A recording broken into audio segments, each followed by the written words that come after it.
জোদ্দারকে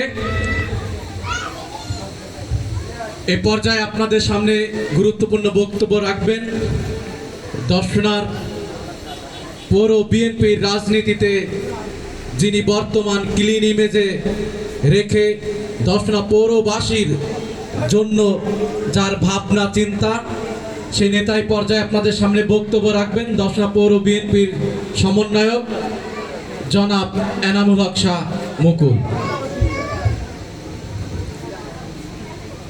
দর্শনা পৌর বিএনপির পক্ষ থেকে আমতলী দুর্গা উৎসব মন্দিরের কমিটিকে ধন্যবাদ দিচ্ছে। এই কারণেই আমাদেরকে আমন্ত্রণ জানিয়েছেন, পত্রের মাধ্যমে আমন্ত্রণ জানিয়েছেন।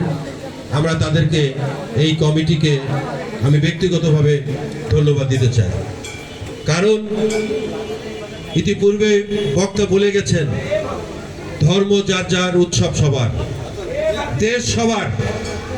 আমরা একসাথে ছোটবেলা থেকে মানুষ হয়েছি, আমরা দেখেছি সবাই মিলেমিশে কিভাবে থাকতে হয়। আমরা জানি কাঁধে কাঁধ মিলিয়ে কিভাবে থাকতে হয়।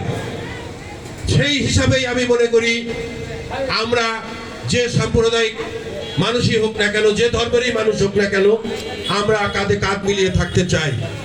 আমরা দর্শনার মানুষ একসাথে থেকে দর্শনার ভালো মন্দর অংশীদার হতে চাই।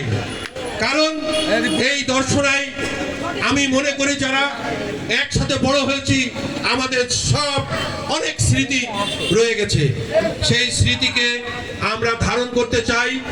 আর বাংলাদেশ জাতীয়তাবাদী দল এই দুর্গা উৎসবকে স্বাগত জানিয়েছেন এবং এই দুর্গা উৎসবকে কেন্দ্র করে যদি কোনো অপ্রীতিকর ঘটনা, কোনো দুর্নীতি, কোনো অনিয়ম যদি সম্মুখে আসে, বাংলাদেশ জাতীয়তাবাদী দল একত্রিত হয়ে তার মোকাবেলা করবে এবং শান্তি ফিরিয়ে নিয়ে আসবে, এই অঙ্গীকার ব্যক্ত করি।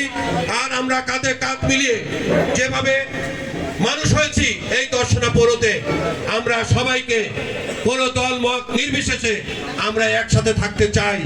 কারণ আমরা যদি একসাথে না থাকি, মানুষকে মানুষ ভেদাভেদ সৃষ্টি তৈরি হবে। আমরা এই ভেদাভেদ সৃষ্টি করতে চাই না। তাই যে কোনো বিষয়ে আমরা একসাথে মোকাবেলা করতে চাই। দর্শনার মানুষ শান্তিপ্রিয় মানুষ, আমরা শান্তি চাই, একসাথে বসবাস করতে চাই। এই বলে আমি আমার কথা শেষ করছি। ধন্যবাদ সবাইকে।